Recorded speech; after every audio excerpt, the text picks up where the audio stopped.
Press meet పెట్టడానికి ప్రధానమైన కారణం, ప్రెస్ మీట్ అనే దానికన్నా ఇంటరాక్షన్, అందరితోటి కలిసి డిస్కస్ చేయాలని ప్రధాన ఉద్దేశం. ఏంటంటే మా ఇండియా ప్రపంచంలో చాలా ఇంపార్టెంట్ రోల్ ప్లే చేస్తుంది.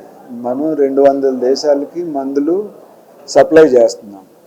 మనం మందులు సప్లై చేయడం వల్ల పేద దేశాలే కాకుండా ఆర్థికంగా బాగా ముందున్న దేశాలు లైక్ అమెరికా, యూరప్లు కూడా వాళ్ళ హెల్త్ కేర్ ఎక్స్పెన్సెస్ని తగ్గించుకోగలుగుతున్నారు. 10 సంవత్సరాల క్రితం చూస్తే మన ఎక్స్పోర్ట్స్ 16 బిలియన్ ఉన్నాయి, ఇప్పుడు 27.8 బిలియన్ US డాలర్స్.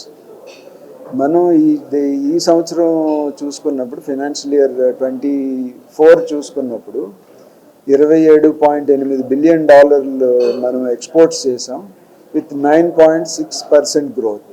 అంటే ప్రపంచంలో అనుకూలమైన పరిస్థితులు లేకపోయినా మనం భారతదేశంలో ఫార్మస్యూటికల్స్ మనం 200 దేశాలకి ఇంత ఎక్స్పోర్ట్ చేస్తున్నాం.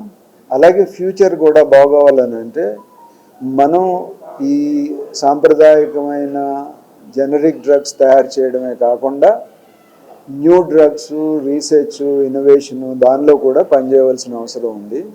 సో ఇది by 2030 so 130 billion Indian pharmaceutical industry అవ్వాలనేది, ఎక్స్పోర్ట్స్ 55 బిలియన్ అవ్వాలనేది. సో దానిలో సందర్భంగా మనం ఈ PLI స్కీమ్ అనేది ఒకటి అనౌన్స్ చేశారు. అంటే ఇండియా వేరే దేశాల మీద ఈ ముడి ఔషధాలు బాగా డిపెండ్ అయి ఉన్నాం. దాన్ని తగ్గించడం కోసం మనం సెల్ఫ్ రిలయన్స్ అయ్యి మనం మళ్ళీ ఎక్స్పోర్ట్స్ చేయడం కోసం మనం ఆ స్కీమ్ అనేది ఉపయోగపడుతుంది. దీని ప్రధాన ఉద్దేశం. దీనిలో ఏంటంటే మనం ఫ్యూచర్లో కూడా ఫార్మసీ ఆఫ్ ద వరల్డ్ అనే దాన్ని మనం కంటిన్యూ చేయాలని అంటే మనం ఇప్పుడు ప్రజెంట్ ఉన్న దానిలో ఉండడమే కాకుండా మనం APIs కానీ, అంటే ముడి ఔషధాలు కానీ, అలాగే ఈ న్యూ డ్రగ్స్ కానీ, కాంప్లెక్స్ జెనరిక్స్ కానీ ఇటువంటి డెవలప్ చేయవలసిన అవసరం ఉంది.